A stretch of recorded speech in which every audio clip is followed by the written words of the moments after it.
sacrifícios de animais não são mais observados, ok? Nem por judeus e nem por cristãos desde o século I.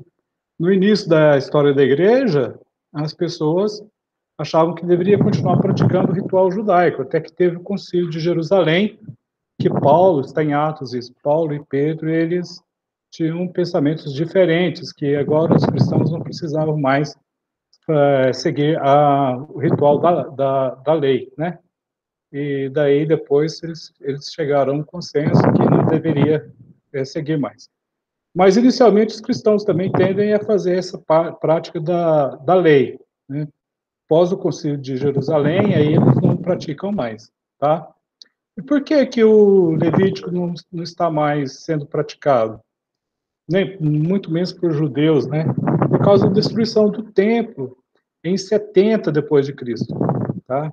Hoje não tem mais templo. Onde é o templo está a cúpula dourada.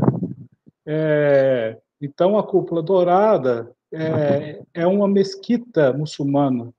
E para que haja o sacrifício tem que ter o templo. Como não tem, então não há o sacrifício, tá? Após as 70 depois de Cristo, né, a adoração judaica se focou na oração e no estudo da Torá. Então, leem bastante a Torá e nas orações.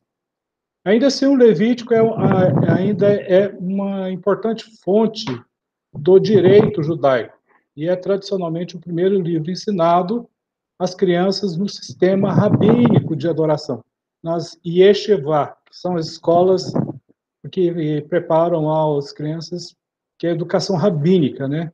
Então, elas aprendem, aí um dos primeiros livros que é ensinado para elas é o Levítico, né? O livro mais pesado do Antigo Testamento é logo ensinado para elas.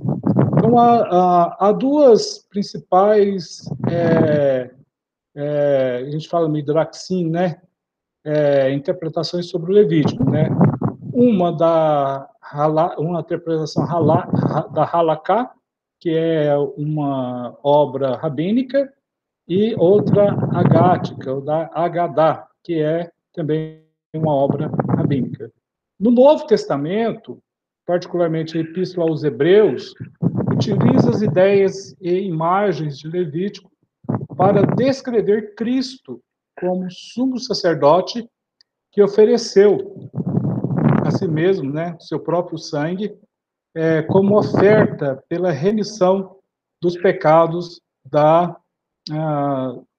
dos pecados do ser humano, né?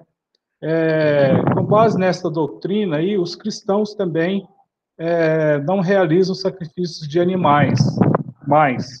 Por quê? Porque Cristo foi o sacrifício perfeito, que foi feito uma vez só e por todos, tá?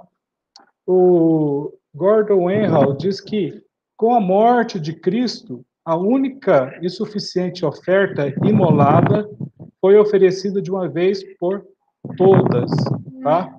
Então, não há necessidade para nós cristãos de fazermos o sacrifício, porque uma vez Cristo fez isso por nós, e agora nós estamos aí, né? É só fazermos as nossas orações e crer na justificação, na santificação pela fé em Cristo Jesus. O nacionalismo também passou a ser interpretado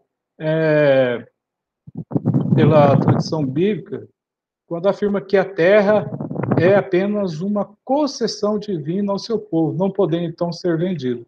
É lá no Levítico que a gente entende que a terra não é, a lei levítica, a terra não é do homem, a terra é de Deus.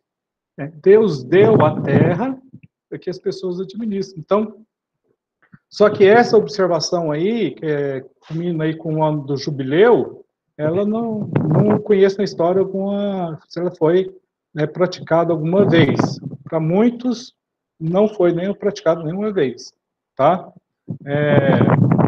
Alguns cristãos defendem que a justificativa que a nova aliança superou ou substituiu as leis rituais do Antigo Testamento, o que inclui também as regras de Levítico, tá? Então, é assim que nós entendemos. É importante conhecermos o livro Levítico e é importante conhecermos aí também o sacrifício de Cristo, que ele vai ser perfeito e permanente para todos. Algumas denominações cristãs diferem, porém, sobre quais regras e regulações morais devem ser cumpridas, né? Normalmente, eu não sei como está isso agora no nível da membresia, dos membros, né? Mas normalmente nós não comemos carne sufocada, porque você tem que tirar todo o sangue. Isso é uma lei de Levítico, tá? E diz também respeito aos dízimos e ofertas, é uma lei do Levítico, né? Que aí que são coisas que a gente continua observando. Não todas, né? Mas algumas sim. Além das leis levíticas, os judeus, eles também possuem 613 mandamentos, ou mitzvot, né? É 613. Total de mandamentos que há na Bíblia são 613 mandamentos, tá?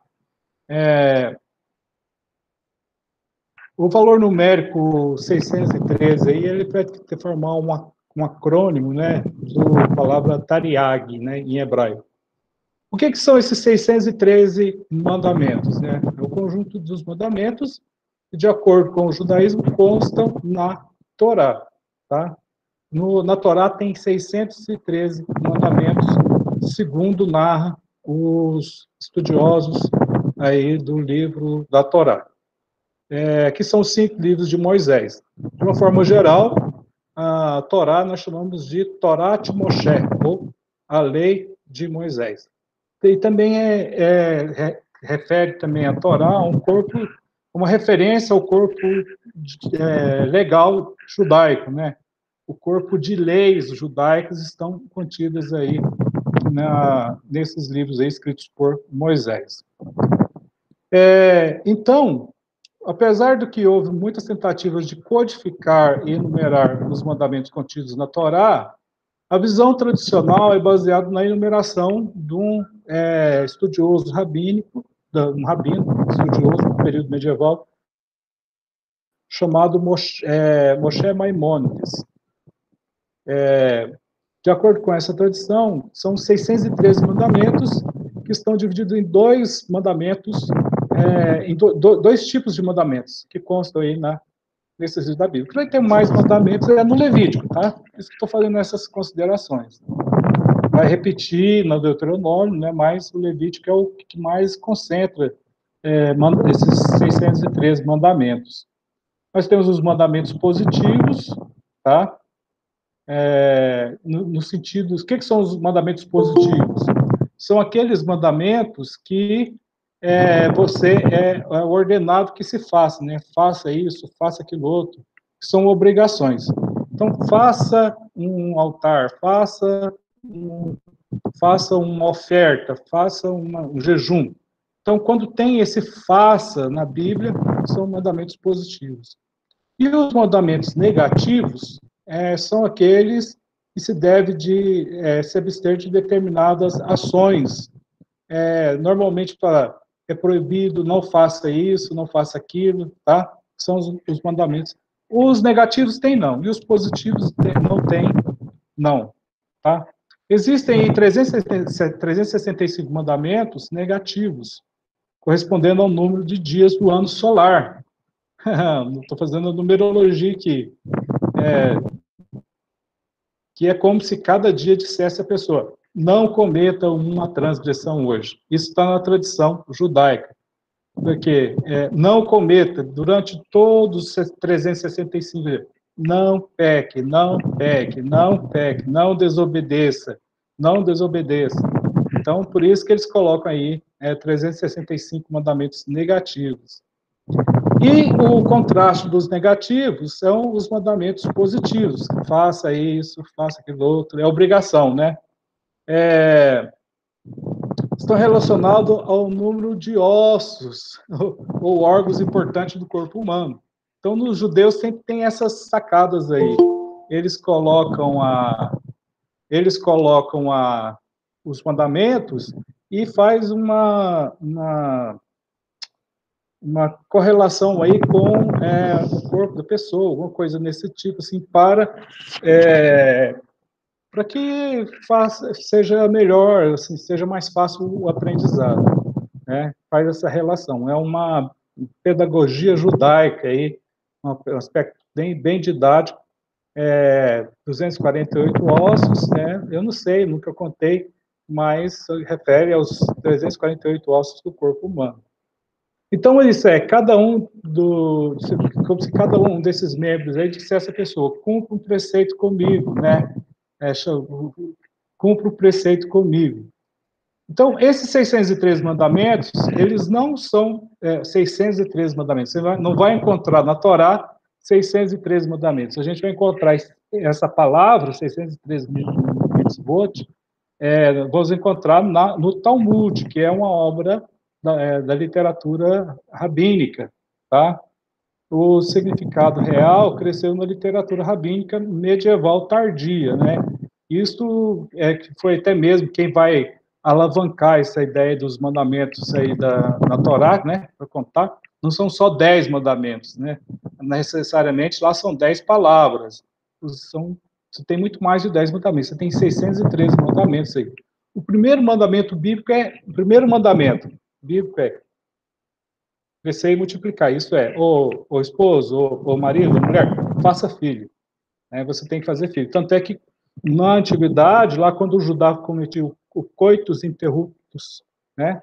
O coitus interruptus, né? O coito interrompido, era visto como um pecado, né? Não podia fazer isso. Então, 3 mandamentos negativos envolvem o que significa que uma pessoa deve se deixar, né? Morta, ao invés de violar esse mandamento negativo, né? Quais são os mandamentos negativos que as pessoas não podem violar? Violar de forma alguma, né? Você não pode matar, não matarás, não terás outros, não idolatrarás e não terás relações proibidas, relações sexuais proibidas, tá? Então, muitos dos mandamentos não podem ser observados a partir da destruição do segundo templo, em 70 da era cristã, pelo o Tito, né?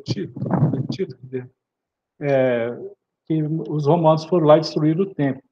Apesar que elas ainda mantêm grande significado religioso para os praticantes do judaísmo. De acordo com o mandamento, o ordenamento padrão, né? 77 mandamentos negativos e 194 positivos podem ser observados hoje, né? Há 26 mandamentos que se aplicam somente dentro da terra de Israel. Nem todos os mandamentos são cumpridos porque não tem um tempo, tá? Além disso, existem alguns mandamentos baseados em tempo dos quais a mulher está isenta, né? A mulher fica desimpedida de fazer determinadas coisas, principalmente quando ela está em período menstrual ou logo quando ela ganha neném, que ela não pode, aí tem que fazer o ritual da purificação por 40 dias, né?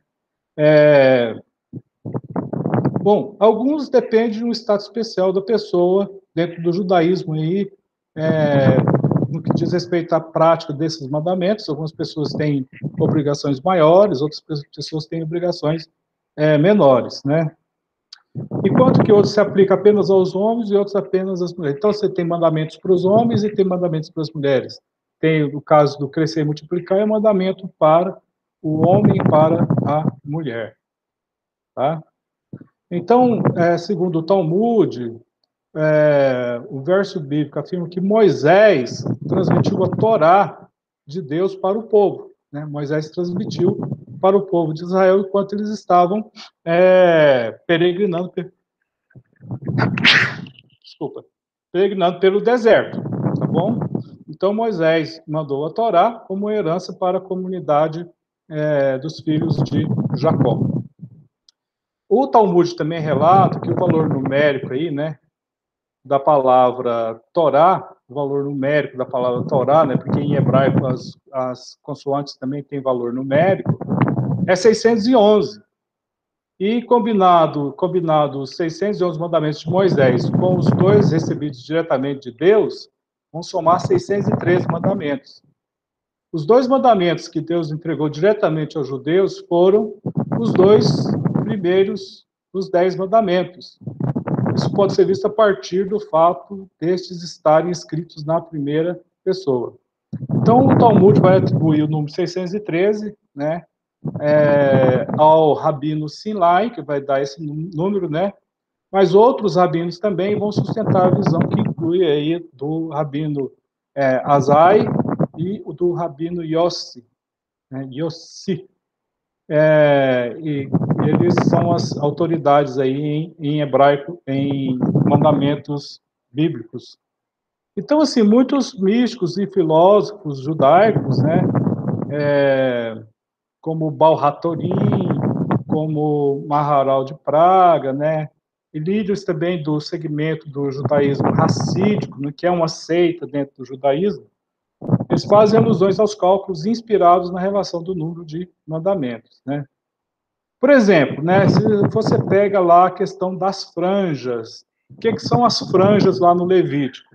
Se eu tivesse um pano, eu ia mostrar para vocês, né? Vamos supor que isso aqui seja um pano, né? Um lenço, né? Um pano. Isso aqui é um pano, né? Aqui a minha touca, desde o inverno está aqui. Então, há um pano, né? Esse pano, às vezes eles marram na cintura e nas quatro pontas ficam as franjas, ok? Isso nós chamamos em hebraico de tiziote, né? São franjas com nó. E também o que diz respeito ao talit, que está lá no Levítico. O talit é aquele manto que ele coloca sobre a cabeça na hora da oração, tá? Que é o talit, que é o chalé das orações. Então, nas franjas, né? Lembra quando Jesus falou assim, vocês fariseus que alargam suas franjas? Está escrito, lembra disso na Bíblia? Os fariseus são as pontas, né? São cordões que eles andam pendurados na cintura, 4, né? Nesse pano que eu falei, e eles aumentam por conta própria, porque quanto maior a franja, mais honra tem a pessoa. Aí os fariseus faziam isso aí por conta própria, que não podia fazer. O principal comentarista da Torá, o Rashi, né, baseia o número de nós em uma gemátria, ou tzit, né, como está no Mishnah. Então, assim, mesmo nas vestes judaicas, olhando para as vestes, até hoje, se você for em Jerusalém, olhar para os judeus ortodoxos, eles têm roupas que fazem que um judeu olhando para o outro vai lembrar aí dos 613 mandamentos. Tem 613 mandamentos, para não esquecer de cumprir. Então, é visualmente. Então, é uma religião assim, bem mecânica. Então, isso reflete o conceito de que a utilização de uma vestimenta com o tzit lembra ao usuário de todos os mandamentos da Torá. Então, aqueles cordões que vocês vão ver, vocês forem, né? Dois do lado direito, 2 do lado esquerdo, é para lembrar desses 613 mandamentos. Bom, a gente tem uma lista aí desses 613 mandamentos, né? As listas, elas podem diferir aí de um texto para o outro, tal, mas esses mandamentos são extraídos aí da Torá, né? Vai ser tirado aí da lei de Moisés. Além disso, a gente tem outros livros também que vão falar desses mandamentos.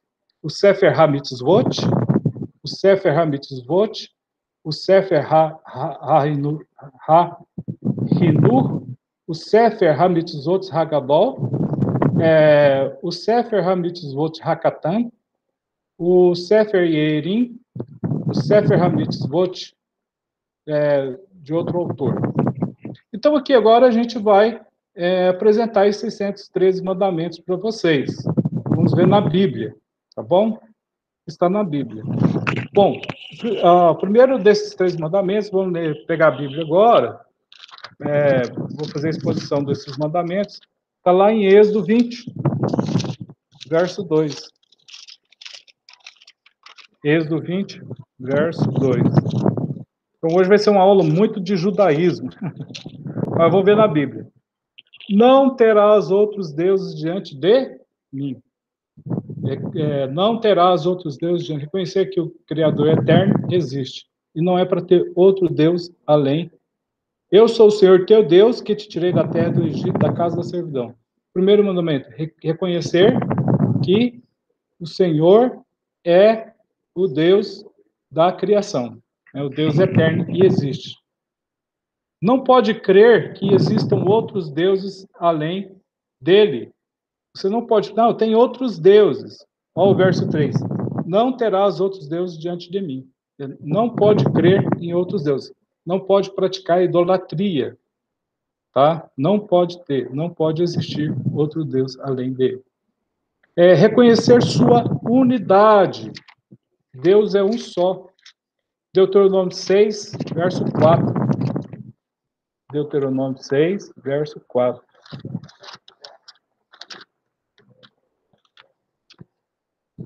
Ouve, Israel, o Senhor nosso Deus é o único Senhor. Ouve, ó Israel, o Senhor nosso Deus é o único Senhor. Ele é um. Conhecer a sua unidade.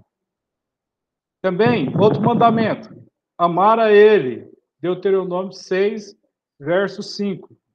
Amarás, pois, o Senhor teu Deus de todo o teu coração e de toda a tua alma e de todo o teu poder. Temer a ele é outro mandamento, né? Deuteronômio 10, 20. Ao Senhor teu Deus temerás, a ele servirás, a ele te chegarás e pelo seu nome jurarás. Tá? Tem que temer a Deus, é lei. Santificar o nome dele, né, de Deus. Levítico 22,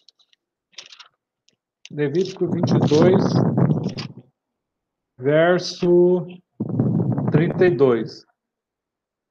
E não profanarei o meu santo nome, para que eu seja santificado no meio dos filhos de Israel. Eu sou o Senhor que vos santifico.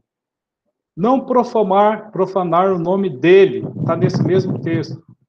Não destruir objetos associados ao nome de Deus, né? Deuteronômio vai falar sobre isso.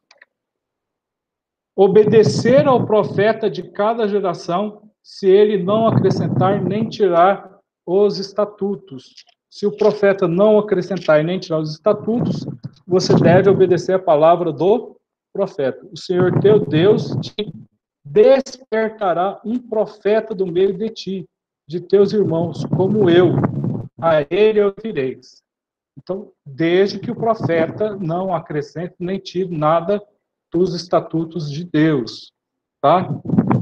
Não pôr o Senhor à prova, né? Não colocar a Deus em prova. Deuteronômio 6:16. Não tentareis ao Senhor vosso Deus como tentastes em Massá. Não pode tentar a Deus. Jesus Cristo usou esse mandamento quando ele respondeu ao cão, ao diabo, ao inimigo das nossas almas. Não tentarás ao Senhor teu Deus, não pode. Não pôr o Senhor à prova, seguir os caminhos do Senhor, o mandamento, Deuteronômio 28, versos 9. Se apegar a ele, é uma ordem, né? Devemos nos apegar a ele. Deuteronômio 10, 20. Ao Senhor teu Deus temerás, a ele servirás e a ele te chegarás, e pelo seu nome jurarás. Apegar-se a ele. Amar os outros israelitas. Esse é o mandamento, amar o próximo.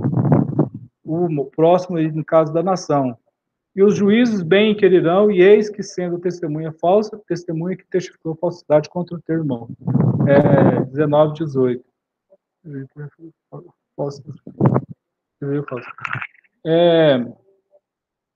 Amar os outros israelitas, amar os estrangeiros, né? Principalmente os gentios, deve amar, né?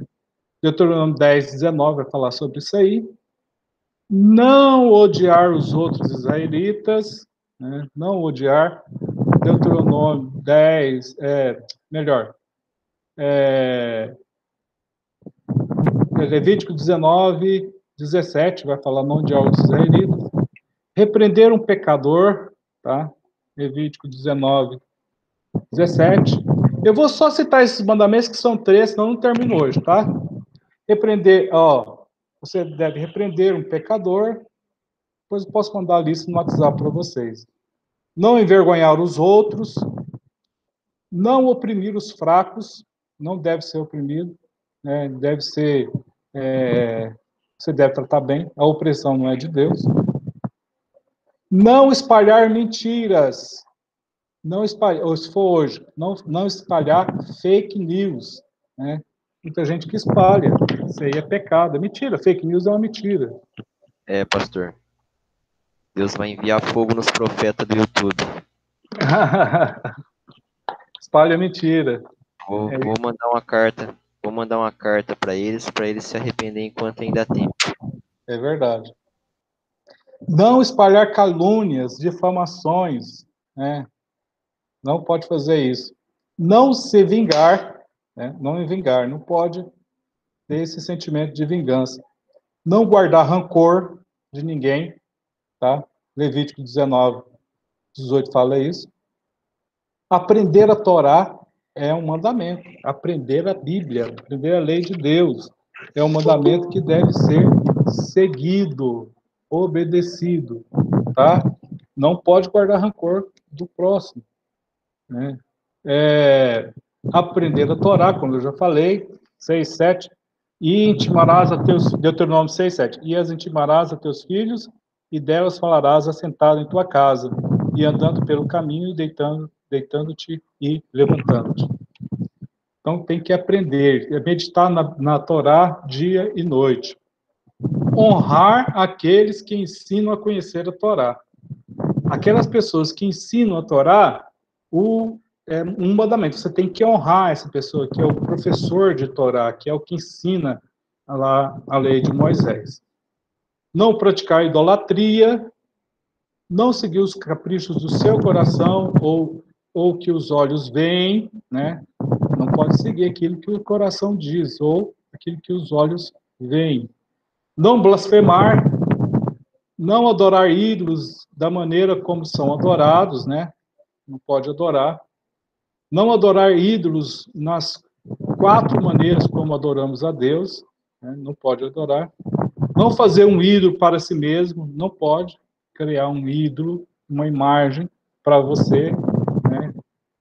Não fazer um ídolo para os outros, não pode fazer uma imagem que representa um Deus, é proibido. Não fazer formas humanas, mesmo para fins decorativos. Não fazer esculpir corpo humano, coisa que os gregos e os romanos faziam bastante. A cultura grega fazia bastante isso, desenhava, né, esculpia o corpo humano, né? Isso é proibido para os judeus. Não transformar uma cidade em idólatra, né? E se você idolatrar uma cidade, né? Como tem aqui no Brasil, né? Aparecida do Norte e outras cidades que são para a prática da idolatria. Você tem que queimar uma cidade que se transformou em adorada, lugar de adoração de ídolos, é para queimar a cidade, e não deve reconstruir nada em cima dessa cidade.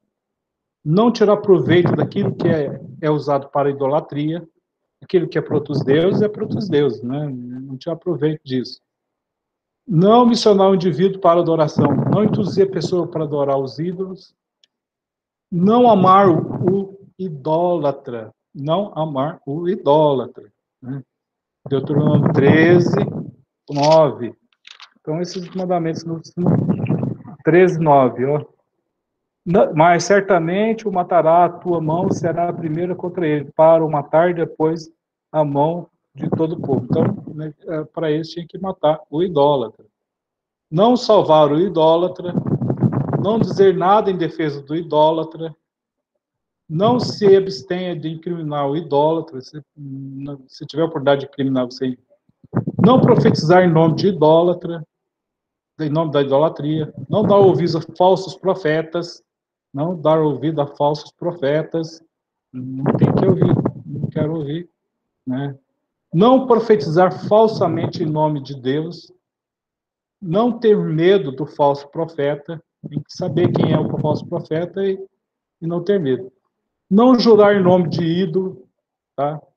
Não realizar mediunidade, consulta espírito, coisa que Saul fez. Médium, consultar o morto, isso é pecado. Não fazer vidência também, ser um vidente, tá? Não sacrificar seus filhos a Moloque, não pode sacrificar aos deuses das crianças. Não erguer um pilar no local público de culto.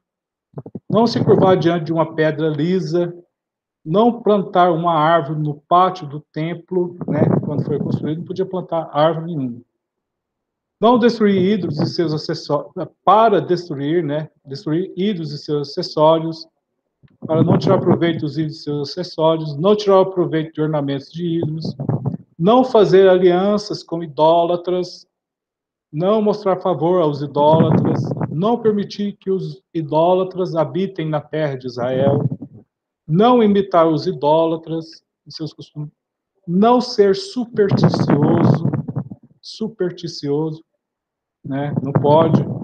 Não entrar em transe para prever acontecimentos, né? A pessoa entrar em transe.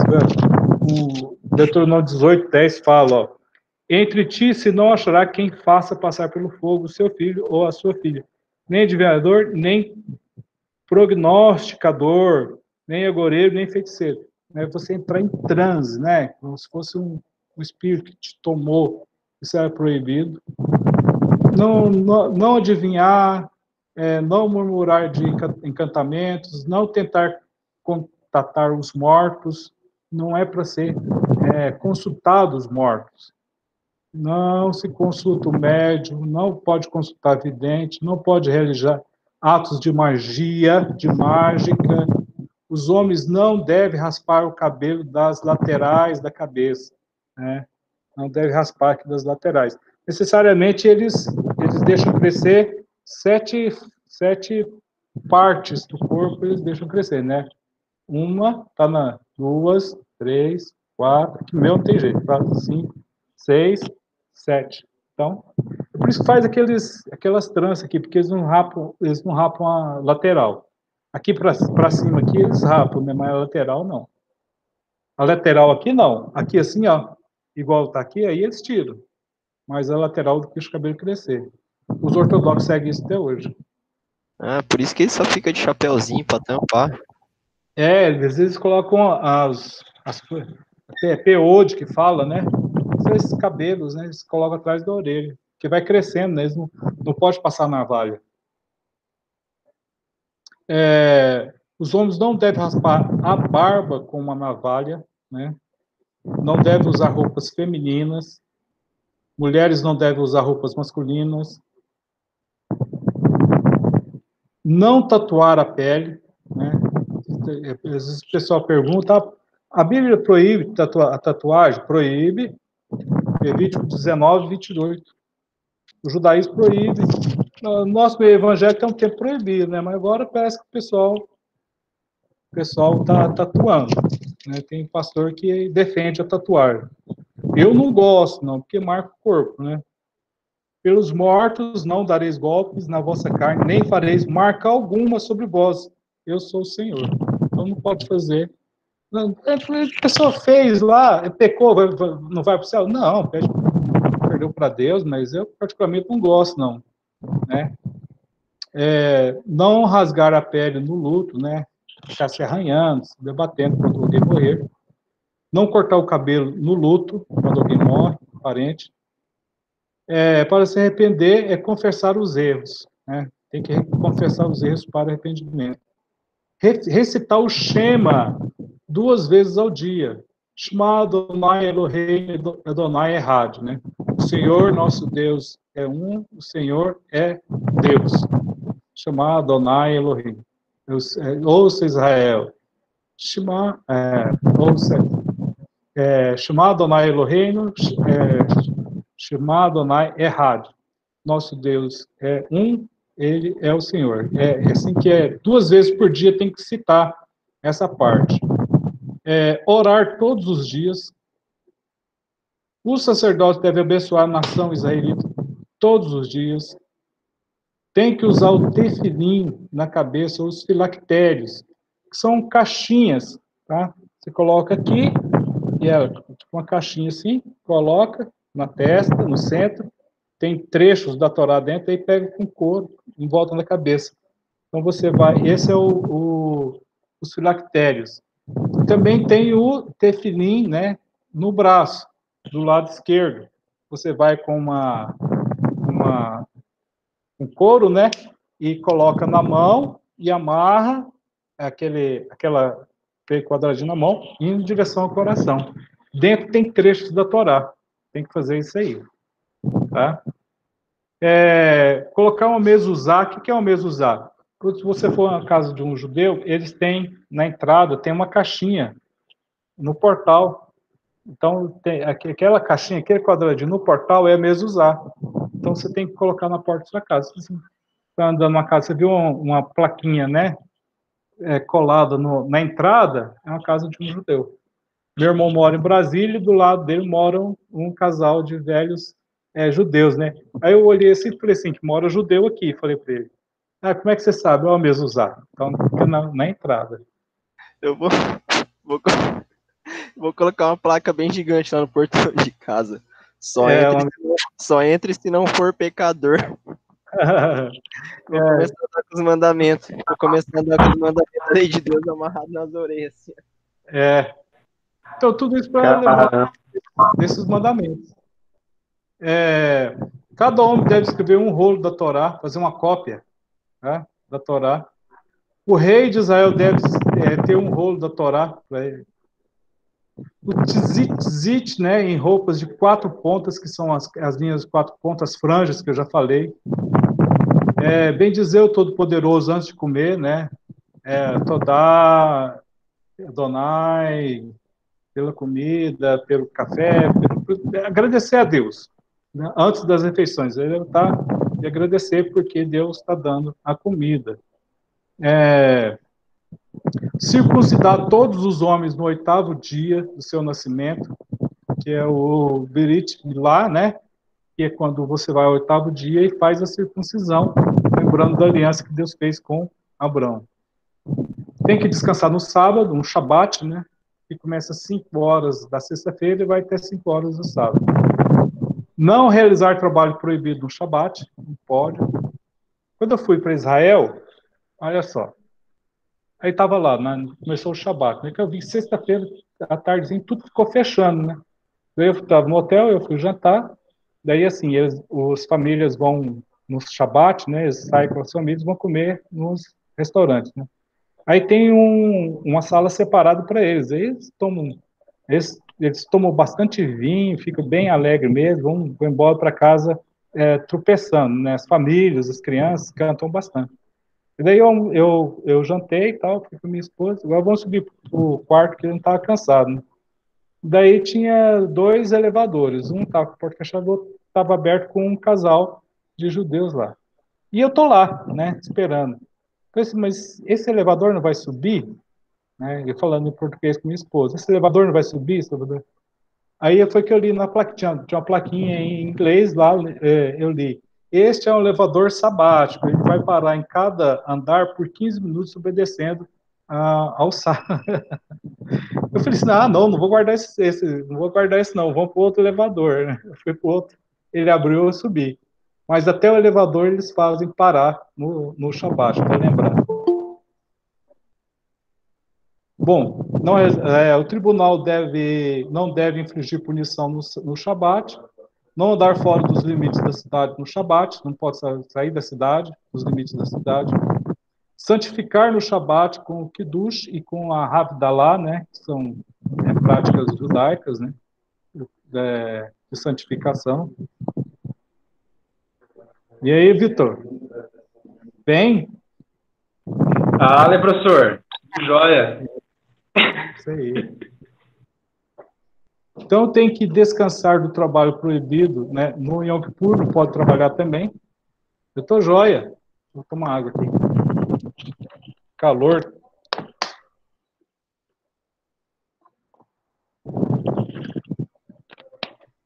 Sede. Vai sair, filho? Onde você vai?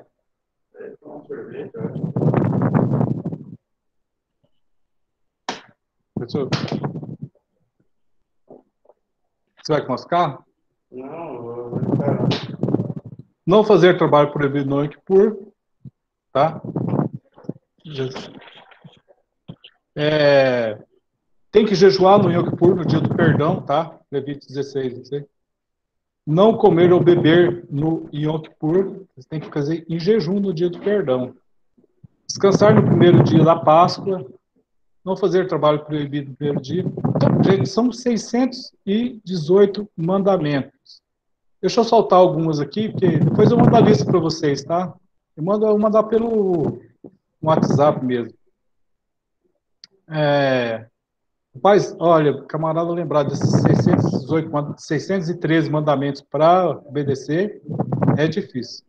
Ó, esse aqui, ó, não ter relações sexuais com mulheres que não sejam assim casadas. Sexo só dentro do casamento. Só é permitido fora do casamento é pecado. Tá bom? É Deuteronômio 23, 18. Não recusar alimentos, roupas e relações sexuais de sua esposa.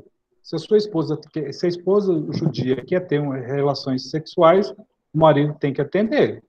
Né? O marido aí hoje está tudo broxando. Se a esposa procurou para ter relação e ele não quer, aí é pecado. Tá? O judeu tem que comparecer. Aparece o judeu Ricardo. Aparece o judeu Ricardo. Estranhas coisas. Assim, mas se a esposa procurou, tem que ceder, tem que atender. Você tem que ter filhos com a esposa. Se não tiver filhos com a esposa, é considerado uma maldição. É mandamento, você tem que ter filho. Não pode ficar sem filho.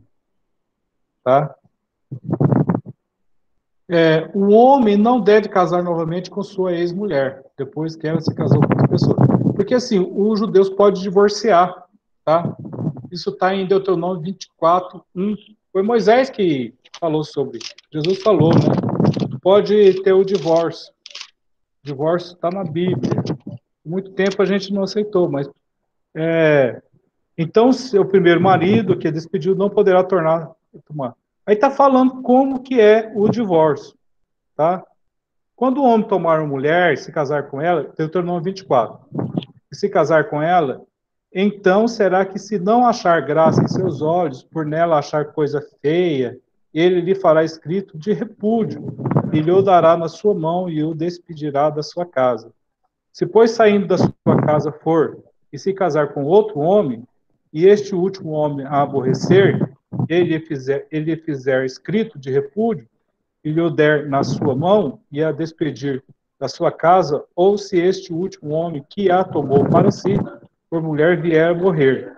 Então, seu primeiro marido, que a despediu, não poderá tornar a tomá-la, para que seja sua mulher, depois que foi contaminada, pois é abominação perante o Senhor.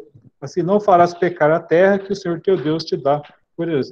Então, assim, se você casou e uma coisa feia na mulher que você não gostou, você pode dar o divórcio para ela.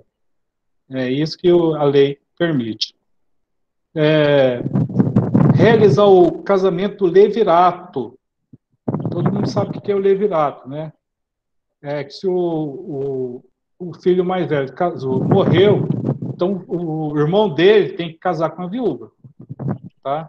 Então isso é lei, é obrigação. O outro casa com a viúva. O filho da viúva vai ser filho do irmão mais velho que morreu. Realizar alisar, né? Libertar a viúva de irmãos sem filhos. Essa questão do levirato a gente viu lá quando estudou Ruth, tá? A viúva não deve casar novamente até que os laços com o cunhado sejam removidos. Então, assim, o tribunal deve multar quem seduz sexualmente uma donzela. O assédio sexual é proibido. é pecado. O estuprador deve se casar com sua vítima se ela não for casada. Se estuprou, se ela não for casada, você é obrigado a casar com ela. E ele nunca tem permissão para se divorciar dela. Se estuprou, tem que ficar até o resto da vida.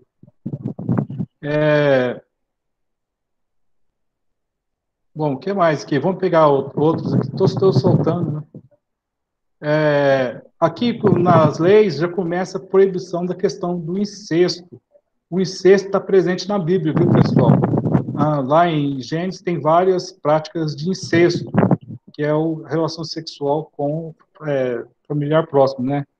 Por exemplo, aí especifica lá em Levítico 18:7, não ter relações sexuais com sua mãe. Ah, pastor, jamais vai dizer isso, mas lá na antiguidade as pessoas faziam isso aí. Os filhos de Ló não teve relação sexual com ele? Teve. Não ter relações sexuais com a esposa de seu pai, também não pode. Não ter relações sexuais com a irmã, Abraão era irmão de Sara. Não ter relações sexuais com a filha da esposa de seu pai. Não ter relações sexuais com a filha de seu filho. Não ter relações sexuais com a sua filha. Não ter relações sexuais com a filha de sua filha. Não ter relações sexuais com a mulher e sua filha. Não ter relações sexuais com a mulher e a filha de seu filho. Então, assim, aqui são os proibitivos, né? São 365, tá? Não se deve ter relação sexual com um animal, Levítico 18:23. Uma mulher não deve ter relação sexual com um animal. Um homem não deve ter relações sexuais com outro homem. A questão da homossexualidade, não pode. Não ter relações sexuais com seu pai, nem com o irmão de seu pai, nem com a esposa de outra pessoa, nem com a mulher menstruada, não se casar com um estrangeiro, não permitir que moabitas e amonitas se casem com israelitas. No caso aqui, Ruth era moabita, casou com um israelita. Então, assim, tem as leis, mas elas foram sendo quebradas. Bom, tudo que for comer tem que ser de comida tem que ser kosher. O que é comida kosher? Kosher é a comida que é supervisionada pelo rabino desde o seu início até o fim, tá?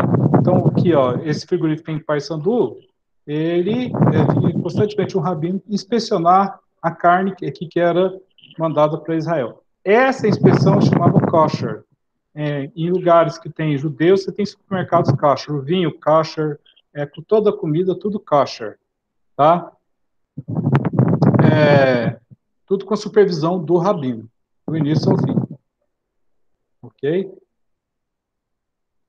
Bom, o que mais aqui mais importante? Para ter um animal. Então, 613 mandamentos. Não vou ler esses 613, que é muito mandamento. Fala a questão do sinédrio, tá?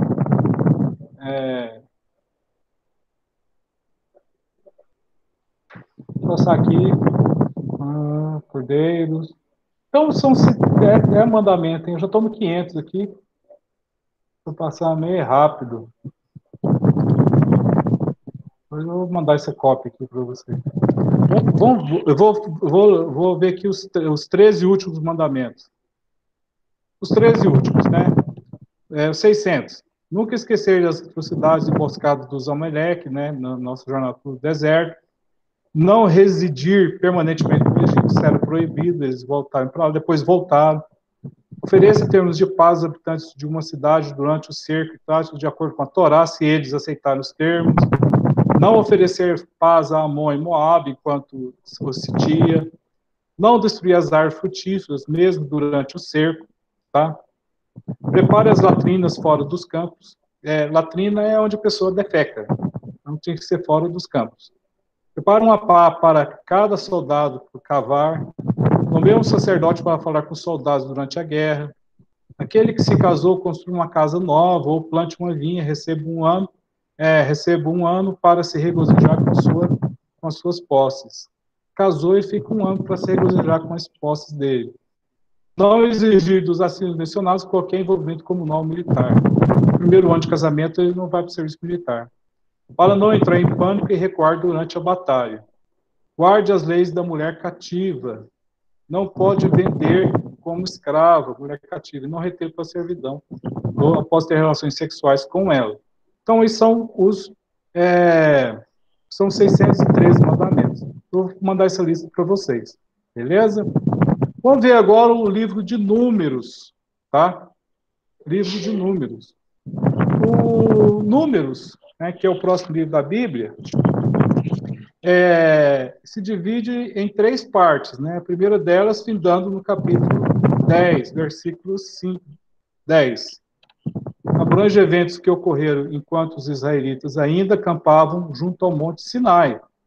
A parte seguinte, concluindo com o capítulo 21, narra o que sucedeu durante os seguintes 38 anos.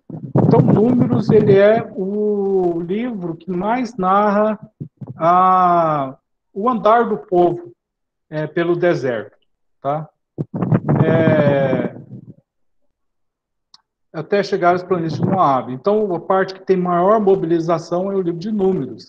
Parte final, até o fim do capítulo 36, tem a ver com os eventos na planície de Moab, enquanto os israelitas se preparavam para entrar na terra prometida. Aqui no Archer, peraí, vou pegar aqui. O Archer, que é o livro que nós estamos seguindo.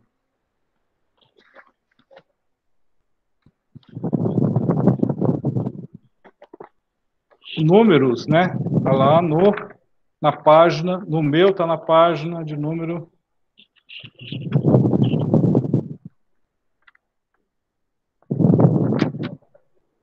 Levítico e Números, está na página 163. O nome do livro em hebraico é Midbar. É a primeira palavra da Bíblia aí, você abrir em Números, a primeira palavra é o nome do livro em hebraico.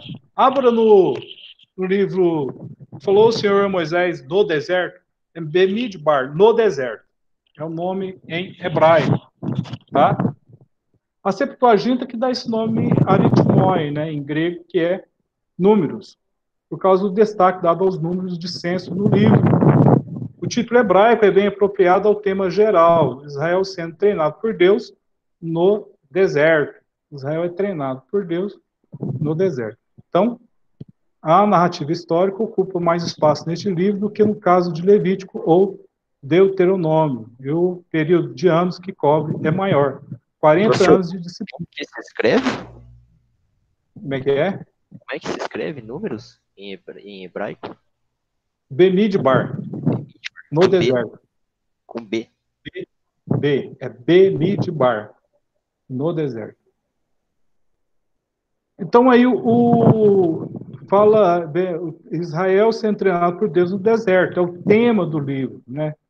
A narrativa histórica ocupa mais espaço nesse livro do que em Levítico e Deuteronômio. Então, Números não está só feita a contagem, mas é o livro também que narra as histórias que estão andando, né, pelo deserto. Levítico vai falar das leis lá, Deuteronômio é uma recapitulação das leis, né, e o Números ele vai fazer a história da trajetória, tá? Período que os anos cobrem a maior parte. Então, o Números ele vai cobrir a maior parte de anos do povo aí no deserto. Bom, os eventos junto ao Monte Sinai, né, que está registrado em Números, capítulo 1 até o capítulo 10. Nessa parte, os israelitas já estão na região montanhosa do Sinai, por cerca de um ano, né, quando começa a escrever a história desse livro, fazer a narrativa histórica. Aqui eles foram moldados numa organização bem entrosada, tá? As ordens do Senhor fez-se agora em um recenseamento de todos os homens, né, de 20 anos de idade ou mais.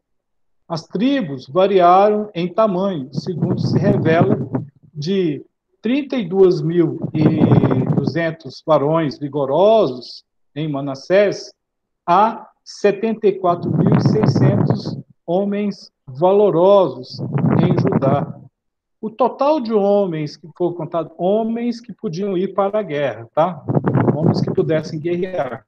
os homens que não podiam guerrear não foram contados. O total de homens aí deu 603.550 homens aptos para servir o exército de Israel, além dos levitas que não foram contados, né? Se conta os homens que vão para a guerra, mais de 603 mil homens.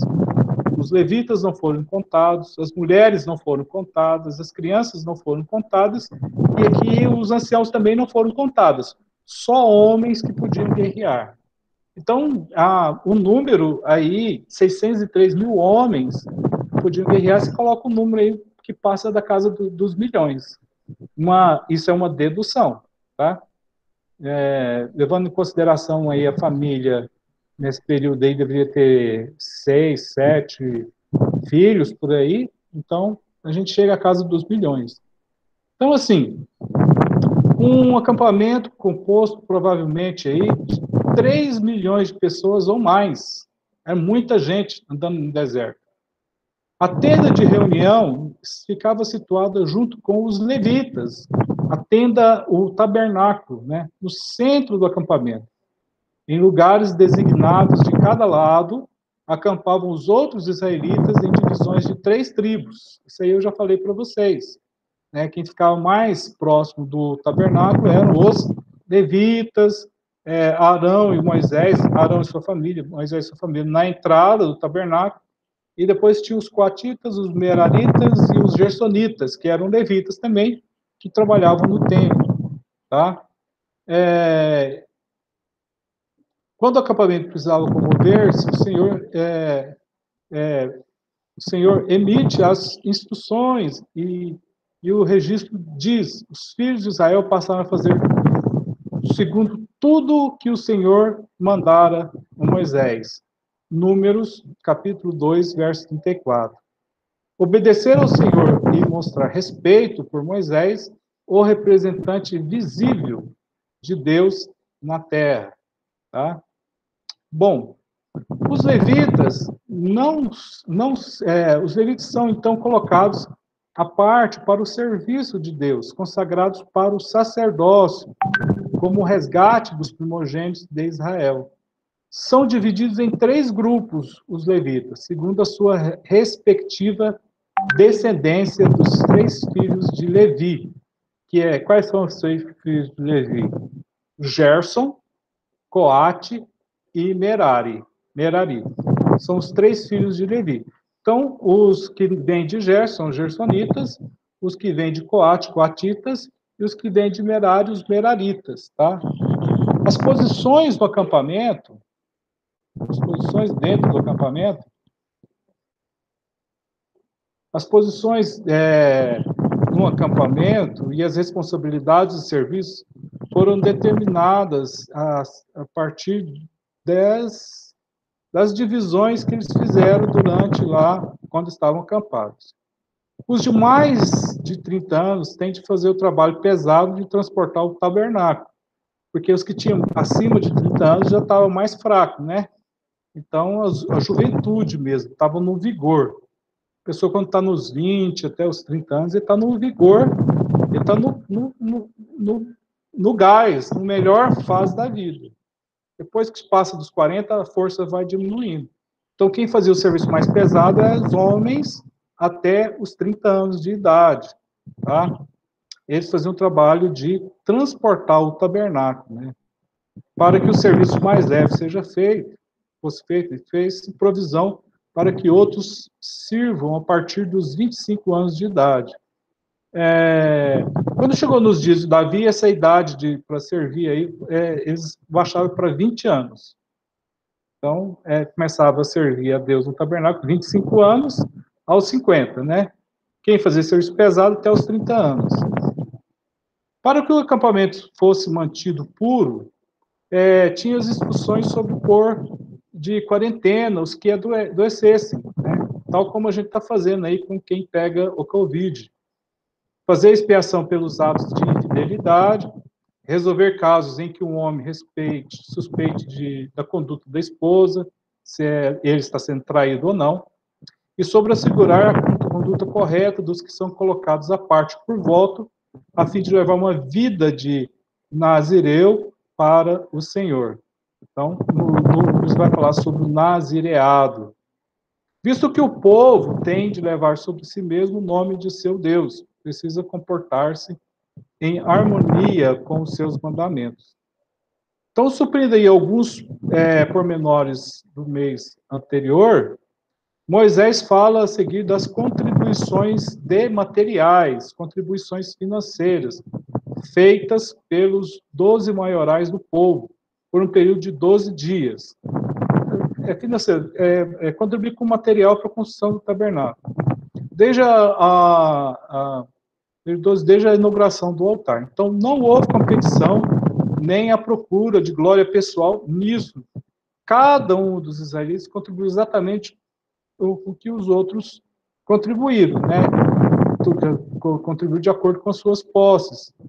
Todos precisavam ter em mente que acima desses maiorais e acima do próprio Moisés estava o Senhor, o libertador, o que resgatou Israel do Egito. Esse Deus que durante a peregrinação pelo deserto, ele dava as instruções face a face para Moisés. Nunca deve esquecer sua relação, nunca deve esquecer que essa relação entre Moisés e o Senhor. A Páscoa, né, Números, deve fazer lembrar de sua maravilhosa libertação do Egito, tá? Libertação esta feita por Deus.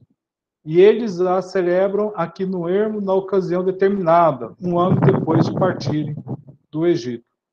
Assim como dirigir a marcha de Israel para fora do Egito, o Senhor continua a conduzir seu povo, a sua nação, nas suas viagens, por meio de uma nuvem que cobre o tabernáculo, da tenda do testemunho, de dia. Então tinha uma nuvem de dia. E por meio de aparecimento do fogo ali, de noite. Era o que orientava o povo. A nuvem durante o dia e o fogo durante a noite. Quando a lua se locomove, a nação se locomove, né? Quando a nuvem permanece sobre o tabernáculo, a nação permanece acampada. Seja por poucos dias, seja por um mês ou mais, pois o relato nos diz: acampavam-se à ordem do Senhor e partiam-se à ordem do Senhor. Cuidavam da sua obrigação para com o Senhor, segundo a ordem do Senhor que falava mediante Moisés. Números, capítulo 9, verso 23.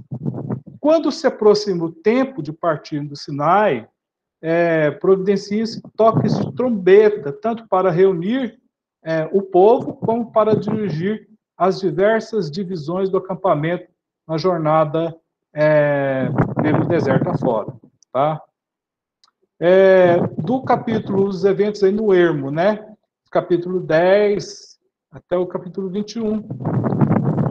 No 20º dia do segundo mês, o Senhor fez erguer a nuvem de sobre o tabernáculo, deste modo, dando sinal para que Israel parta da região do Sinai, com a arca da aliança do Senhor no meio deles. Então, eles foram rumo a Cades Barneia, uma cidade que fica a uns 240 quilômetros ao norte de onde possivelmente eles estavam parados, de acordo com esse contexto aqui. Enquanto marchavam durante o dia, a nuvem do Senhor pairava sobre eles. Toda vez que a arca parte, Moisés ora ao Senhor para que este se levante e disperse seus inimigos. Tá? E toda vez que ela vem a descansar, ele ora ao Senhor para que volte as miríades dos milhares de Israel. Números 10, 36. Contudo, surgem dificuldades no acampamento. Tá? Na viagem para o norte, para Cades Barneia, há pelo menos 3 ocasiões de queixas. Tá? Então, para reprimir a primeira manifestação, o Senhor envia fogo para consumir alguns do povo. Daí a multidão mista faz Israel lamentar-se de que não tem como alimento peixe, pepino, melancia, alho poró, cebola, alho do Egito, mas apenas maná. Eles estavam cansados já de comer maná. Tá? Ficavam com saudades da comida lá do Egito. Está em Números 11.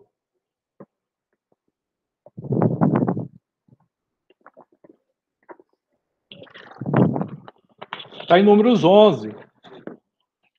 Bom, então Moisés fica tão angustiado que pede ao Senhor que o mate, né? Em vez de deixar ele continuar a servir de aio para todo o povo, né? O Senhor mostra assim, uma consideração, retira parte do espírito de Moisés e coloca-o sobre 70 anciãos, que passam a ajudar Moisés como profetas no acampamento, né? Porque aí o Moisés não está suportando liderar todo esse povo. Aí o sogro dele, o Jetro, fala assim, divide isso aí, né? Deus orienta para que seja dividido em 70 anciãos. Daí vem carne em abundância, né? Porque o povo estava reclamando, como já sucedera antes, um vento da parte do Senhor traz o quê? Codornizes do mar. E o povo gananciosamente se apodera de grande suprimento, estocando egoisticamente, né? Vamos juntar aqui essa carne aqui, vamos comer o quanto a gente puder. Nesse episódio, a ira do Senhor se acende contra o povo, abatendo muitos por causa do ardente desejo egoísta deles. Tá? As dificuldades continuam nessa peregrinação pelo deserto, conforme está registrado em Números.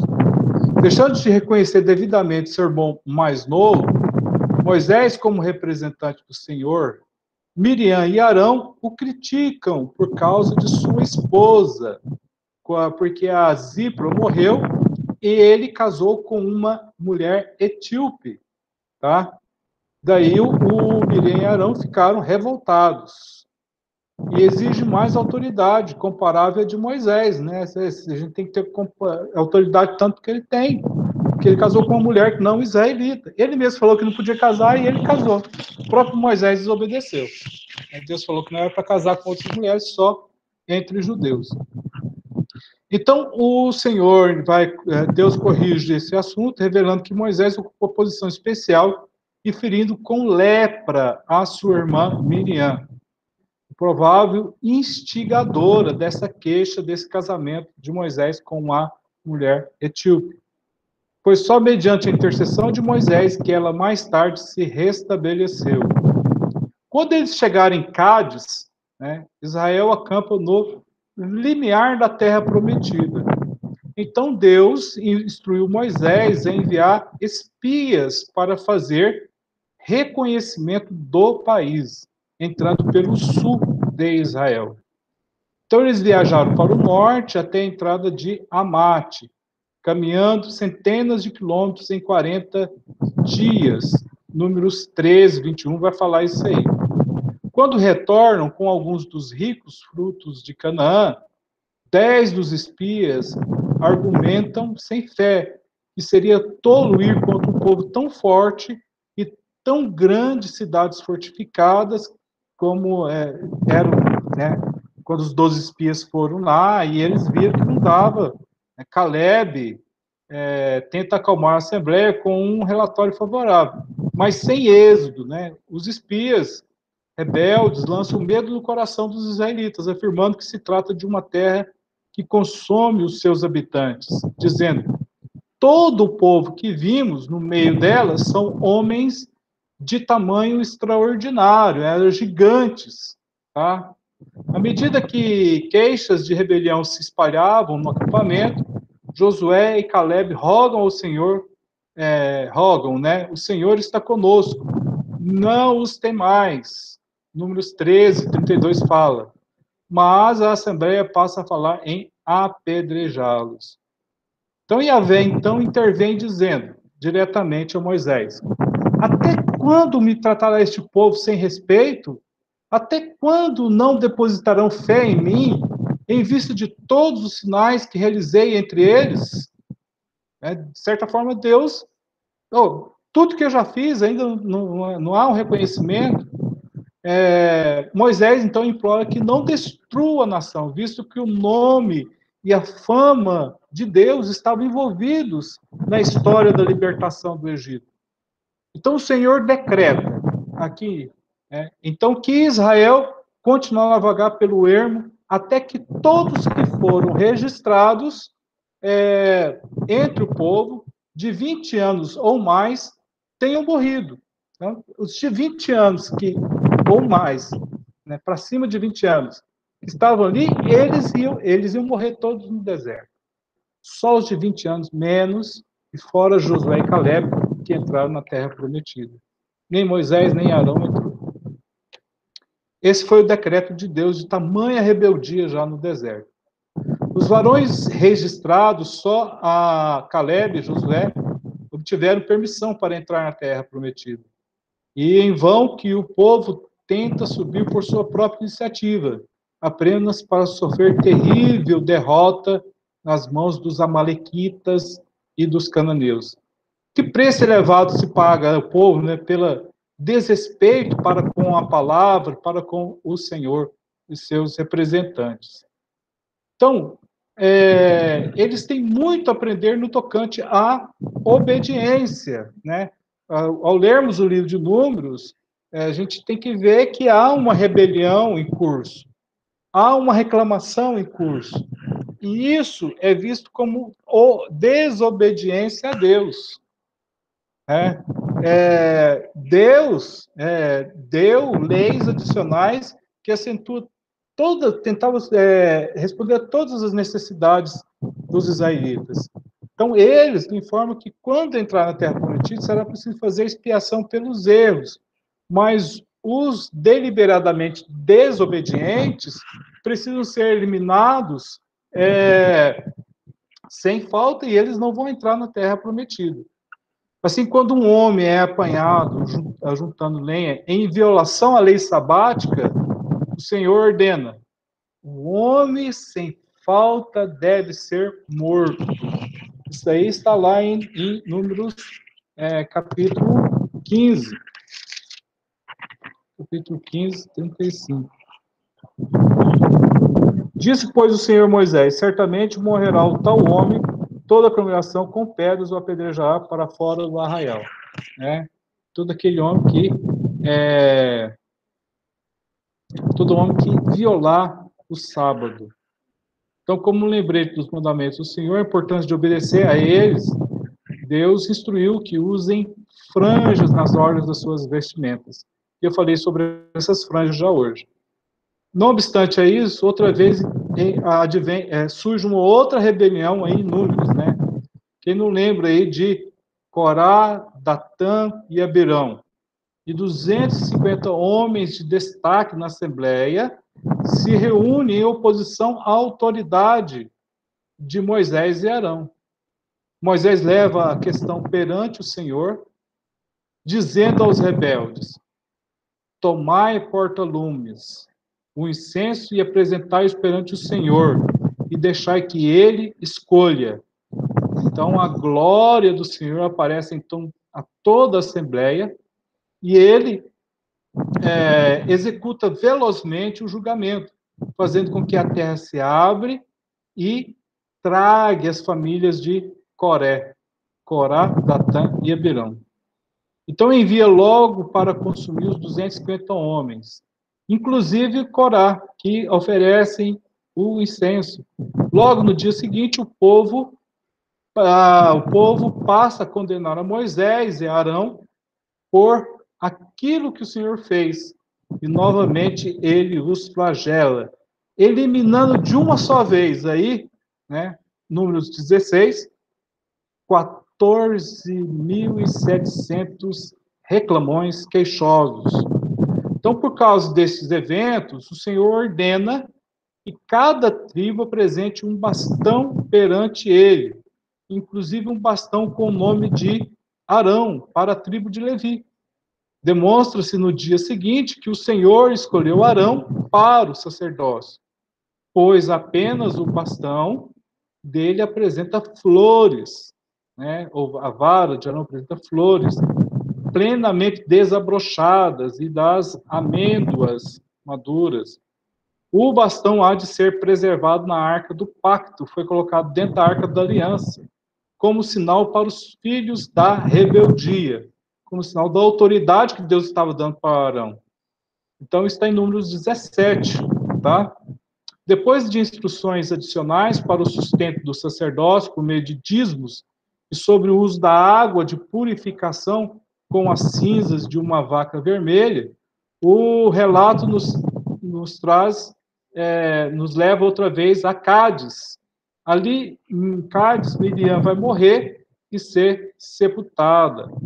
Então, novamente, lá no limiar da Terra Prometida, a assembleia que Moisés fez, porque, né, teve lá aquela ocasião que Moisés ficou irado e feriu a rocha com força.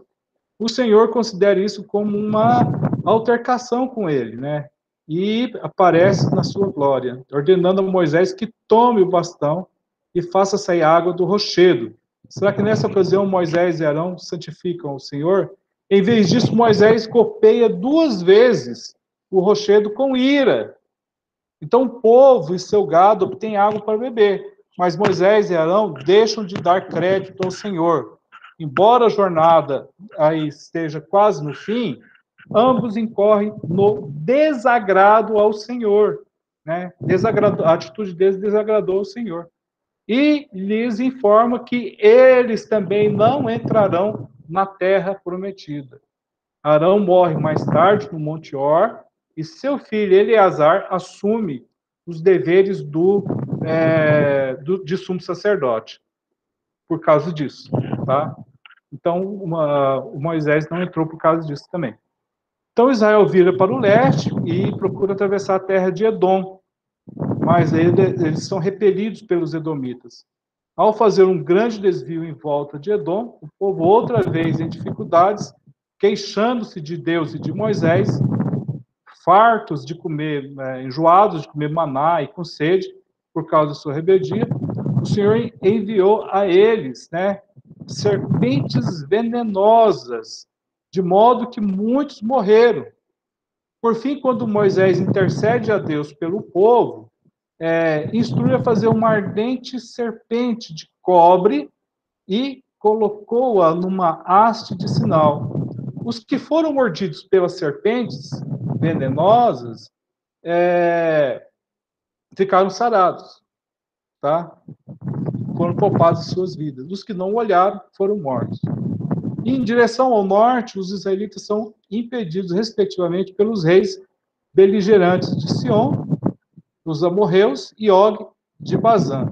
Então, eles derrotam a ambos em batalha, e Israel ocupa os seus territórios no leste do vale, no lado assim, da Transjordânia, antes de atravessar o Jordão. Pessoal, tem alguma pergunta por parte de vocês? Já são 8h24. Tem alguma pergunta, alguma colocação?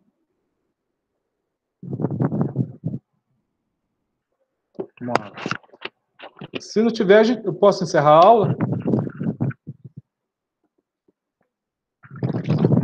Vamos encerrar então, porque daqui a pouco tem mais aula. Pessoal, Deus abençoe vocês, que essa palavra aí fique brotada, fixada nos corações, nas mentes de vocês. Amém? E até a próxima aula. Amém. Paz, Senhor. Fazer uma pergunta aqui. Deixa eu, antes de terminar, fazer uma pergunta. Semana que vem vai ter reunião da diretoria lá para ver se volta a aula presencial. Semana que vem é a última semana de outubro, para voltar depois do feriado do dia 2 de novembro. Eu não sei, será que... daí eu não sei mesmo. Porque quem está fora, só para vir para um mês de aula presencial, né? Bem que a maioria está aqui em Cianorte, né? Eu digo mais o José. O José acho que tem que vir mesmo, o Vitor tem que vir. O João Anderson, acho que do Pará, para vir ficar um mês, depois ter que voltar, pouco tempo, né? Porque as aulas estão voltando a ser presencial já. Muitas escolas já estão liberando já, particulares. Mas as escolas que estão liberando particular, continua tendo virtual também. Tem aula presencial e tem virtual. Que liga lá o coisa lá e fica gravando a aula, né? Mas vamos ver, né? Acho que eles vão pedir a opinião de vocês aí, tá? Beleza? Mas aí, na minha, do jeito que tá. Um mês para acabar a aula. tem os feriados, né? Vamos ver, né, Vamos ver o que Deus prepara, né? Deus no controle. Eu vou assumir uma postura de bastante humildade, assim, para acatar as determinações do todo, né? Democraticamente. Eu acredito. Se a maioria achar que deve votar, volta. Se não, a gente continua. Eu acredito que favorece uns, desfavorece outros. Eu acredito que favorece uns, desfavorece outros, né? Tem que ver como que tá o custo para as pessoas voltarem agora, né? Como o professor falou, para viajar, de repente, gastar um dinheirão para ficar um mês. Mas eu acredito que Deus está no controle de tudo e melhor solução vai ser. Os alunos do se formando é que tem a formatura, né? A gente do terceiro ano a gente vai ter que voltar de qualquer maneira. Ter que vir mesmo, né? A gente do terceiro ano vai ter que voltar de qualquer maneira. Tem que vir para, não sei se vai fazer, vai ser formatura presencial, né? Então. Pelo que parece, vai ser presencial, só não vai ter festa. Ah, tá. Mas não vai ter o melhor a festa. Vai orando aí, José, que eu quero na sua festa comer um bolo lá, mano. Vai orando. Mas pelo que eu tava vendo lá, parece que o segundo ano vai ter que fazer alguma coisa pra gente. Ainda bem que eu sou do primeiro ano, viu? Primeiro ano vai